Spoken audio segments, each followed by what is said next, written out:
എല്ലാവർക്കും നമസ്കാരം. സൗന്ദര്യലഹരി പഠനം 31-ാം ദിവസം.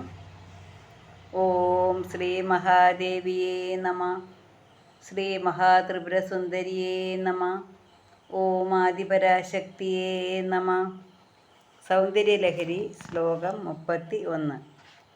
ചതുഷ്ഷ്ട്യാ തന്ത്രൈർ സകലമതിസന്ധായ ഭുവനം സ്ഥിതസ്തത്തസ്ഥിതി പ്രസവപരതന്ത്രൈ പശുപതി പുനസ്ത്വൻ നിർബന്ധാത് അഖിലപുരുഷാർത്ഥൈക ഘടനാ സ്വതന്ത്രം തേ തന്ത്രം ക്ഷിതിതലം അവാതീതരദിതം.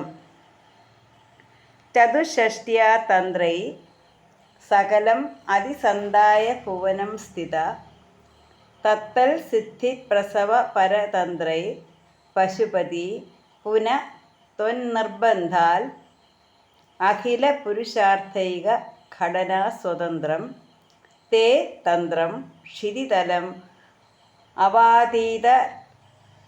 അവാതീതർ ഇതം.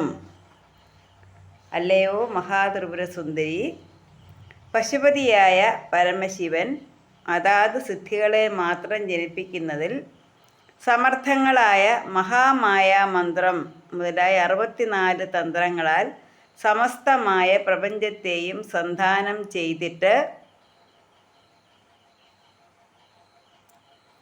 സ്വസ്ഥനായിരുന്നു. അതിൻ്റെ ശേഷം നിന്തിരുവഴിയുടെ നിർബന്ധത്താൽ, ദേവിയുടെ നിർബന്ധത്താൽ 64 തന്ത്രങ്ങളിലും പറഞ്ഞിരിക്കുന്ന പുരുഷാർത്ഥങ്ങളെയെല്ലാം മുഖ്യത്വേന ഘടിപ്പിക്കുന്നതിന് തനിയെ തന്നെ സ്വാതന്ത്ര്യമുള്ള നിന്തിരുവടിയുടെ ഈ തന്ത്രത്തെ ഭൂമിയിൽ അവതരിപ്പിച്ചു എന്ന് പറഞ്ഞാൽ, അല്ലയോ മഹാത്രിപുര സുന്ദരി, പശുപതിയായ പരമശിവൻ മഹാമായാതന്ത്രം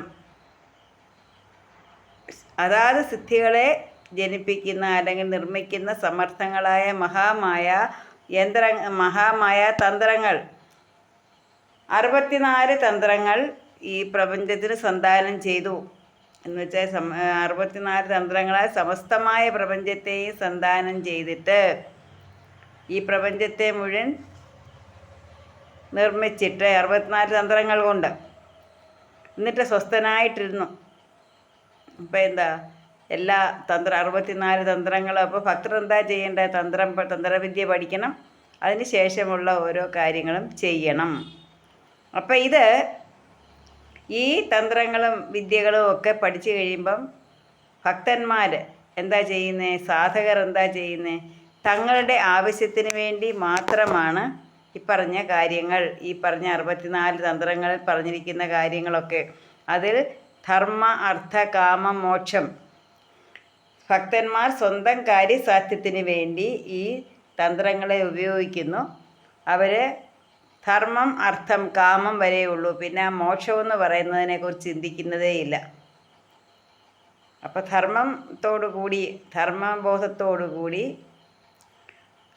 ധർമ്മം ചെയ്ത് നല്ല ധർമ്മങ്ങളൊക്കെ ചെയ്ത് അർത്ഥമുണ്ടാക്കുന്നു. ആ അർത്ഥം കൊണ്ട് ആഗ്രഹങ്ങളൊക്കെ പൂർത്തീകരിക്കുന്നു.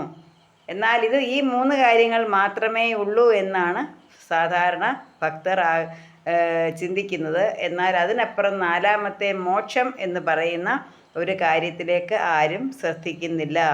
അതുകൊണ്ട് ദേവി എന്ത് ചെയ്തു? ദേവി നിന്തിരുവടിയുടെ ദേവിയുടെ നിർബന്ധത്താൽ 64 തന്ത്രങ്ങളിലും പറഞ്ഞിരിക്കുന്ന പുരുഷാർത്ഥങ്ങളെയെല്ലാം മുഖ്യമായിട്ട് ഘടിപ്പിക്കുന്നതിന് വേണ്ടി തനിയെ തന്നെ സ്വാതന്ത്ര്യമുള്ളതായ ദേവിയുടെ തന്ത്രത്തെ ഭൂമിയിൽ അവതരിപ്പിച്ചു എന്ന് പറഞ്ഞാൽ, ഇത്രയും പറഞ്ഞ ഈ 64 തന്ത്രങ്ങൾ കൊണ്ട് ആളുകൾ അവരുടെ താല്പര്യങ്ങൾ മുൻനിർത്തി അവരുടെ ആവശ്യങ്ങൾ നിറവേറ്റിയതിന് ശേഷം മിണ്ടാതിരിക്കുകയാണ്, സുഖിച്ച് വസിക്കുകയാണ്. എന്നാൽ അതിനുശേഷം ഇങ്ങനെ ഒരു മോക്ഷം എന്ന് പറയുന്നത്, ദേവിയിലേക്ക് ലയിക്കുക എന്ന് പറയുന്ന കാര്യം ആരും ചെയ്യുന്നില്ല.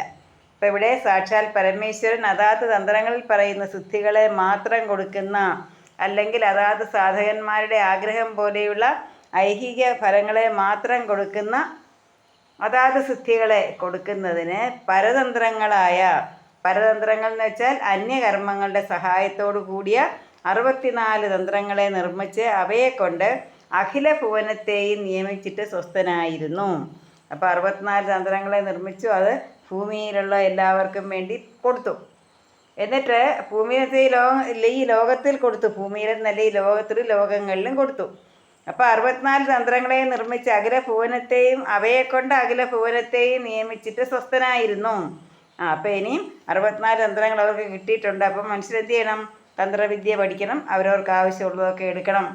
അവരവർക്ക് ആവശ്യമുള്ള രീതിയിൽ എന്താ ചെയ്യേണ്ട കർമ്മങ്ങളൊക്കെ ചെയ്യണം എന്നുള്ള രീതിയിലൊക്കെ അവർക്ക് 64 തന്ത്രങ്ങളും കൊടുത്തുവെച്ച് ഭഗവാൻ പരമേശ്വരൻ വെറുതെ അവിടെ സ്വസ്ഥനായിട്ടിരുന്നു. അപ്പോൾ ശ്രീദേവിയുടെ നിർബന്ധ നിമിത്തം, അതായത് മഹാദേവിയുടെ നിർബന്ധ നിമിത്തം സകല തന്ത്രങ്ങളിലും പറഞ്ഞിരിക്കുന്ന പുരുഷാർത്ഥങ്ങളെ എല്ലാം സാധിപ്പിക്കുന്നതിന് സാമർഥ്യമുള്ള, അതായത് മറ്റ് യാതൊരു കർമ്മങ്ങളുടെയും സഹായം കൂടാതെ ഉപാസന കൊണ്ട് മാത്രം സകല പുരുഷാർത്ഥങ്ങളെയും സാധിപ്പിക്കുന്നതിന് സ്വാതന്ത്ര്യമുള്ള ശ്രീവിദ്യോപാസനാ രൂപമായ ദേവീതന്ത്രത്തെ ഭൂമിയിൽ അവതരിപ്പിച്ചു.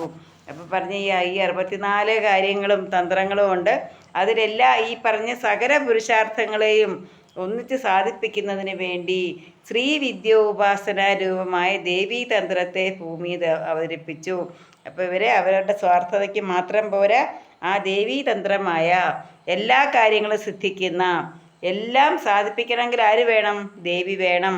അപ്പം ദേവിയെ ഉപാസിക്കുന്നതിന് വേണ്ടിയുള്ള ശ്രീവിദ്യ ഉപാസനാ രൂപമായ ദേവീതന്ത്രത്തെ ഭൂമിയിൽ അവതരിപ്പിച്ചു. അപ്പോൾ 64 തന്ത്രങ്ങൾ അത് ഈ സമസ്ത പ്രപഞ്ചത്തെയും സന്ധാനം ചെയ്തിട്ട് സ്വസ്ഥനായിരുന്ന ഭഗവാനോട് ദേവി പറഞ്ഞു. ദേവി നിർബന്ധിച്ചു. എന്താ, ഇവർ ഈ സാധകർ അല്ലെങ്കിൽ ഈ ഭക്തർ അവരവരുടെ കാര്യസാധ്യത്തിന് വേണ്ടി മാത്രമാണ് ഇതിനെ ഉപയോഗിക്കുന്നത്. അങ്ങനെയല്ല വേണ്ടത്. സകല പുരുഷാർത്ഥങ്ങളെയും സാധിപ്പിക്കുന്നതിന് സ്വാതന്ത്ര്യമുള്ള ശ്രീവിദ്യ ഉപാസനാ രൂപമായ ദേവീതന്ത്രത്തെ കൂടി ഭൂമിയിൽ അവതരിപ്പിക്കണം. എങ്കിൽ മാത്രമേ അവർക്ക് എന്ത് വരൂ? ദേവിയെ ഉപാസിക്കാനുള്ള, അല്ലെങ്കിൽ മോക്ഷമെന്ന് പറയുന്ന 4ാമത്തെ തലത്തിലേക്ക് എത്താനുള്ള സിദ്ധി ലഭിക്കുകയുള്ളൂ. അല്ലെങ്കിൽ അവർ അതിനെക്കുറിച്ച് ചിന്തിക്കുകയുള്ളൂ. ചതുഷ്ഷ്ട്യാ തന്ത്രൈ സകലമതി